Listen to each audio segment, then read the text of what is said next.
Si Chelsea Ann Manalo, 24 years old, may taas na 5 feet and 7 inches, mula sa Bulacan ay isang Pilipinang modelo at beauty pageant title holder na kinuranahang Miss Universe Philippines 2024. Siya ang kakatawan sa Pilipinas sa Miss Universe 2024 pageant na gaganapin sa Mexico.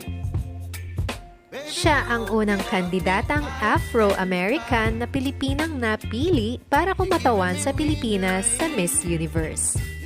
Sa gitna ng kanyang pagkapanalo ay talagang di mawawala ang basher na nagsabing nandidiri siya sa nanalo at mukha daw itong katulong. Sa kagustuhan ng mga fans na manalo ang bet nila ay nakalimutan na nila ang magandang asal. Sagot naman ng isang netizen, "Uy, grabe naman, Chelsea is a living black Barbie. Stunning indeed."